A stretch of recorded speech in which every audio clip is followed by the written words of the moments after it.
अस्सलाम वालेकुम स्टूडेंट्स। तो स्टूडेंट्स उम्मीद है आप सब खैरियत से होंगे। तो बच्चों आज question number 5 and question number 6 9.3 का 9 क्लास मैथ न्यू बुक इसको कवर अप करके तो 9.3 को यहीं पे वाइंड अप कर लेते हैं। तो आज जो क्वेश्चन नंबर 5 है सबसे पहले उसको देख लेते हैं। क्वेश्चन नंबर 5 में वो क्या कह रहे हैं, वो कह रहा है the ratio of two corresponding lengths of two similar canonical cans is 3:2। तो दो कैन्स हैं उसकी उसने रेशियो दी हुई है 3:2 की फॉर्म में लेंथ्स की। वो कह रहे हैं कि सबसे दोस्त ने इसके पार्ट्स पूछे हैं। सबसे पहला वाला पार्ट उसको देख लेते हैं। उसमें वो क्या कह रहे हैं, वो कह रहे हैं कि लार्जर सरफेस एरिया उसने दिया हुआ है और जो सरफेस एरिया वो स्मॉलर कैन है ना, यानी कॉनिकल जो कैन है वो आपने फाइंड आउट करना है। ऑब्वियसली कैन का एरिया फाइंड आउट करना है छोटी वाली कैन का। तो यहाँ पे मैंने इसको जरा स्टार्ट किया था कि मैंने लिख दिया कि since the ratio of the corresponding lengths are given, जो लेंथ की रेशियो थी वो गिवन थी तो वो क्या है 3:2, तो उसको L1/L2 की फॉर्म में लिख दिया। और उसके बाद जो लार्जर लेंथ थी वो भी गिवन थी, वो कितनी थी 96 मीटर का स्क्वायर, वो भी लिख दी। और जो स्मॉलर लेंथ है वो हमने फाइंड आउट करनी है तो मैंने वो लिख ली कि वो हमने फाइंड आउट करनी है। Sorry smaller area find out करना है वो लिख लिया। तो लेंथ की रेशियो दी हुई है, एक बड़े वाला एरिया A1 दिया हुआ है और छोटे वाला एरिया A2 हमने फाइंड आउट करना है। ठीक है, तो क्योंकि ये सिमिलर है तो मैंने यहाँ पे लिख दिया कि सिमिलर है तो उसका फॉर्मूला यूज होगा A1/A2 L1/L2 होल का स्क्वायर। ठीक है, अब A1 की वैल्यू आ गई 96, A2 निकालना है और L1 की वैल्यू कितनी है, L1/L2 का रेशियो पूरा गिवन है ना, तो वो 3/2 होल का स्क्वायर आ जाएगा। अब यहाँ पे सिंपली यहाँ पे 96 एज इट इज आ जाएगा और A2 एज इट इज और 3 का स्क्वायर 9 और 2 का स्क्वायर 4। अब यहाँ क्रॉस मल्टीप्लिकेशन 96 को 4 से मल्टीप्लाई और 9 को A2 से मल्टीप्लाई, तो A2 is equal to 96 multiply by 4 over 9 आ जाएगा। ठीक है, अब 96 को 4 से मल्टीप्लाई कर लो और जो आंसर आएगा वो सिंपली आपका उसको 9 पे डिवाइड कर लेना। ठीक है, या अगर कटिंग करनी है कटिंग भी कर सकते हो। तो 3 3 ज़ा 9, 3 3 ज़ा 9, 3 2 ज़ा 6। ठीक हो गया, तो अब A2 तो 32 से 4 को मल्टीप्लाई कर लो और जो आंसर आ जाएगा उसको 4 पे डिवाइड कर लेना। ठीक है, तो 32 मल्टीप्लाई बाय 4 तो आपका आंसर आ गया 128। तो 128 को डिवाइड कर लो आप 3 पे तो आपका आंसर आ जाएगा डेसिमल में 42.6। सिंपली आपका इसका आंसर आ जाएगा। तो यहाँ पे लिख लिया पहले 128/3 और A2 का आपका सिंपली आंसर आ गया 42.6। आगे वैसे डेसिमल चल रहा है तो बस ठीक है, इसको यहाँ तक ही कवर अप कर देते हैं। तो उसके ऊपर क्योंकि लाइन आई थी तो उसका मतलब है कि 666 चल रहा है, तो उसको अगर राउंड ऑफ करके चलें तो 67 लिख देंगे। ये हो गया, यहाँ पे आ गया मीटर का, मीटर है मीटर का स्केल आ गया। देखो यहाँ पे असल में कैलकुलेटर में देखो ये पता है ना कि जब इसके ऊपर ये जो लाइन आ जाती है ये वैल्यू के ऊपर, उसका मतलब है कि अब ये रिपीट हो रही है आगे चल के, तो अब उसको राउंड ऑफ करके हमने 42.67 हमने लिखा है। ठीक है, तो ये सिंपली हमारे पास इसका पहले पार्ट का आंसर। इसका पार्ट नंबर 2 है, वो क्या कह रहे हैं, तो कह रहे हैं कि the smaller conical can have volume of 240 metre cube और find the volume of larger मतलब कॉनिकल कैन। तो अब V1 हम लार्जर लेकर चल रहे थे, जैसे एरिया में A1 को लार्जर लिया था और A2 को स्मॉलर लिया था, ऑब्वियसली क्योंकि रेशियो इस तरह की बनी हुई ना। पहले वाली जो रेशियो है लाइक लेंथ की रेशियो, वो ये जो 3 है वो L1 है और जो हमारे पास 2 है वो L2 है। ऑब्वियसली जो स्मॉलर है उसको V2 कहना पड़ेगा और जो लार्ज है उसको V1 ही कहेंगे। तो सिंस जो हमारे पास गिवन है वो क्या गिवन है, L1 रेशो L2 वो हमारे पास गिवन है, वो 3:2 की फॉर्म में गिवन है। ठीक है, और एक बार उसने यहाँ पे क्या है कि वॉल्यूम ऑफ स्मॉलर कैन भी उसने दे दिया, वो कितना है 240 मीटर का क्यूब, और वो कह रहा है कि वॉल्यूम ऑफ लार्जर कैन आपने फाइंड आउट करना है। ठीक है, क्योंकि ऑब्वियसली ये क्वेश्चन में हम सिमिलर फिगर्स लेके चल रहे हैं, तो बाय यूजिंग फॉर्मूला, तो अब वॉल्यूम के फॉर्मूले को अगर लेके चलो तो उसमें क्या है V1/V2 is equal to L1/L2 whole का क्यूब आ जाएगा। ठीक है, तो अब इस फॉर्मूला में वैल्यू पुट कर लो और सिंपली आप सिंप्लीफिकेशन कर लो और आपका सिंपल आंसर आ जाएगा। ठीक है, तो V1 की जगह तो एज इट इज V1 ही आएगा और V2 की जगह उसकी वैल्यू आ जाएगी, वो है 240। और क्योंकि वो स्मॉलर है ना, तो V1 लार्जर है और V2 स्मॉलर है, क्योंकि लेंथ L1 लार्जर है और L2 स्मॉलर है। तो L1 हमारे पास 3/2, L1/L2 की रेशियो गिवन है, तो उसका क्यूब आ गया।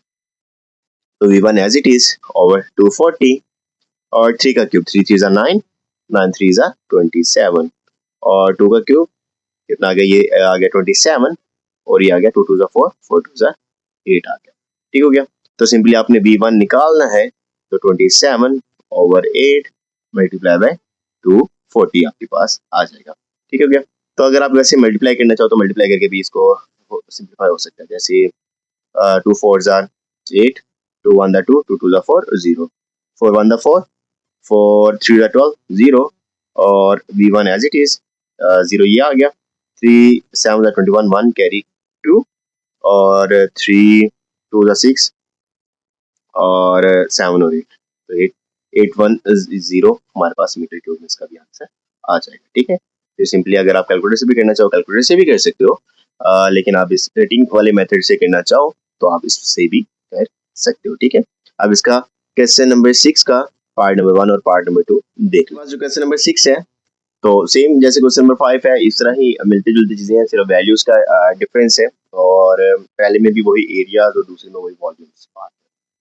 तो कह रहे हैं the ratio of the heights of two similar cylindrical water tanks is 5:3। Obviously L1 L2 उसने रेशियोज दे दिए हैं हाइट्स की, मतलब अब लेंथ कह लो हाइट्स कर लो तो हाइट्स कर लेते हैं इसको। ठीक है, वो कह रहे हैं कि if the area of the larger tank is 250 square metre, find the surface area of the smaller tank. तो हमारे पास क्या गिवन है, सिंपली यहाँ पे लिख लेते हैं और इसको सॉल्व कर लेंगे। As given the ratio of corresponding length is, यानी L1 रेशियो L2 तो उसने ऑटोमेटिकली खुद ही दे दिया ना, वो किसके इक्वल है 5:3, जिसको आप L1 ओवर L2 भी कह सकते हो, लाइक L1 और L2 भी कह सकते हो और वो 5/3 आ जाएगा। तो वो कह रहे कि the surface area of the larger tank is this, तो यानी एरिया ऑफ लार्जर टैंक, यानी आप उसको A1 ऑब्वियसली कहोगे क्योंकि L1 बड़ी वाली है तो उसका A1 तो आ गया 250 और स्क्वायर मीटर, मीटर का स्क्वायर यहाँ पे यूनिट्स में आ जाएगा। स्क्वायर मीटर इस तरह लिखा हुआ है, लेकिन जब यूनिट में लिखो तो ऑटोमेटिकली इस तरह के फॉर्म में आ जाएगा। अब उसके बाद वो कह रहे हैं कि find the surface area of the smaller tank, तो एरिया ऑफ स्मॉलर टैंक यानी A2 वो आपके पास हमने फाइंड आउट करना है। ऑब्वियसली क्वेश्चन लेके चल रहे हैं कि सिमिलर है ये फिगर्स आपस में दोनों, तो यहाँ पे एक चीज हमें ऑटोमेटिकली पता चल गई कि हमने कौन सा फॉर्मूला यूज करना है, कि बाय यूजिंग फॉर्मूला, तो हमारे पास क्या फॉर्मूला आएगा, हमारे पास A1 over A2 is equal to, अब अच्छा हाइट्स है ना, तो हाइट्स को मैं लेंथ लेके चला हूँ, तो लेंथ ले लो हाइट्स लो, बात वही है। तो L1 ओवर L2 होल का स्केयर आ जाएगा कि यहाँ पे मैं हाइट को लेंथ ही लेके चल रहा हूँ। ठीक है, ये बस बात आप याद रख लेना, कोई मसला उसमें नहीं होता। ठीक है, तो हाइट हो जाए लेंथ हो जैसा है तो वही डिस्टेंस ही है ना, तो आप जिस तरह मर्जी लेके चल सकते हो। अच्छा, इसमें आप वैल्यूज पुट कर लो और आपके सिंपली सिंप्लीफिकेशन कर लो और आंसर आ जाएगा। तो यहाँ पे A1 की वैल्यू 250 आ गई और A2 की वैल्यू तो फाइंड आउट करनी है और ये आ गया 5/3 क्योंकि L1 ओवर L2 की रेशियो दी हुई है, होल का क्यूब आ गया। अब यहाँ पे सिंप्लीफिकेशन में जब आप जाओगे तो सिंप्लीफिकेशन किस तरह होगी देख लेते हैं। तो 250 as it is over A2 यहाँ पे नीचे आ गया 5 का क्यूब, तो 5 5 25, 25 5 125, 3 का क्यूब 3 3 9 and 9 3 27, तो 250 over 82, तो 5 5 25, 25 5 125 over 3 3 9, 9 3 27 आपके पास आ जाता है। ठीक है, तो अब यहाँ पे ओके, यहाँ पे मैंने क्यूब ले लिया, यहाँ पे तो स्केयर आना था, स्केयर आ जाएगा। तो 5 का स्केयर सिर्फ 25 आएगा और 3 का स्केयर सिर्फ 9 आएगा। अच्छा, इसको मैं वॉल्यूम के हिसाब से लेने लग गया था। ठीक है, तो यहाँ पे सिर्फ 25 आएगा और यहाँ पे 3 का स्केयर 9। ठीक हो गया, ओके, कोई मसला नहीं। तो cross multiplication 9 multiply by 250 is equal to 82 multiply by 25। तो अब 25 इधर आके डिवाइड हो जाएगा, तो 9 multiply by 250 over 25 is equal to 82। Obviously देखो 25 1 25, 25 1 25 और 10 और 9 10 द यहाँ पे आ गया 90 और साथ में मीटर का स्केयर आ गया और ये हमारे पास A2 की वैल्यू सिंपली हमारे पास आ जाती है। So the area of the smaller, यहाँ लिख लो, लिखना भी चाहो, the area of smaller tank is 90 metre का स्केयर। ठीक है, तो यहाँ पे छोटी सी गलती हो गई थी, वो हम वॉल्यूम के हिसाब से कह रहे थे, जो हमने आगे करना है, तो उसकी वजह से ये थोड़ा सा मतलब कंफ्यूजन यहाँ पे क्रिएट होगी, लेकिन हमने इसको टाइमली देख के इसको सॉल्व कर लिया। ठीक है, तो अब इसका पार्ट नंबर, तो इसके पार्ट नंबर 2 में वो क्या कह रहा है, वो कह रहा है कि if the volume of the smaller tank is 250 metre cube या cubic metre, find the volume the larger tank. तो लार्जर टैंक का इस बार वॉल्यूम निकालना है। तो सबसे पहले जो गिवन है हमारे पास, as given the ratio of corresponding lengths is, मतलब इस कह लो, तो वो जिस तरह हम वो लेके चल रहे थे, तो L1 और L2, क्योंकि मैं यहाँ पे आपको पहले बताया कि हाइट को हम लेंथ के फॉर्म में लेके चल रहे हैं, तो वो आ गया 5/3 आ गया। ठीक हो गया।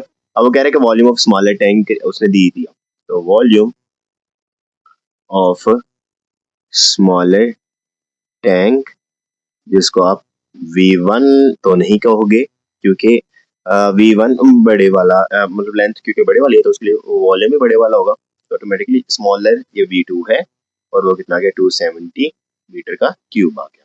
इसी तरह वो कह रहे हैं कि वॉल्यूम ऑफ लार्जर टैंक निकालो, यानी वॉल्यूम ऑफ लार्जर टैंक आपने फाइंड आउट करना है, वो है V1, वो आपने फाइंड आउट करना है।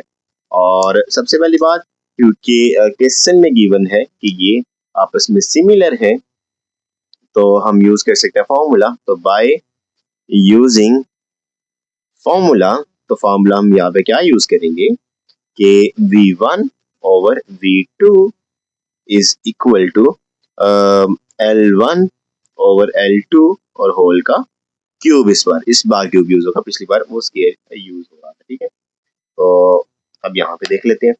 अब यहाँ पे वो गलती नहीं करेंगे कि वहां पे क्यूब लगा देते हैं, यहाँ पे स्केयर नहीं लगेगी। ठीक है, अब ये बार निकालना है as it is over V2 की वैल्यू 270 और यहाँ पे 5/3 और होल का क्यूब आ जाएगा। ठीक है, बस आप सिंप्लीफिकेशन कर लो और एक दो स्टेप्स में ये देखना भी सॉल्व हो जाएगा। तो 270 एज इट इज और 5 मल्टीप्लाई बाय 5 मल्टीप्लाई बाय 5 यानी 5 का क्यूब आ गया और 3 मल्टीप्लाई बाय 3 मल्टीप्लाई बाय 3 3 का क्यूब आ गया। तो V1 ओवर 270, तो 5 5 25, 25 5 125 और 3 3 9, 9 3 27 आ गया। अब V1 is equal to 125 over 27, ये डिवाइड होकर आके मल्टीप्लाई हो गया। ठीक है, तो 27 1 27, 27 1 27 और ये साथ में 0 आ गया। तो 125 को 10 पे मल्टीप्लाई कर दो, तो सिंपली आपके पास V1 is equal to 1250 metre का क्यूब। सो लिख सकते हैं the volume of larger tank is 1250 metre का स्केयर हमारे पास क्यूब आएगा इसका। ठीक है, तो ये हमारे पास सिंपली इसका आंसर आ जाएगा। ठीक है।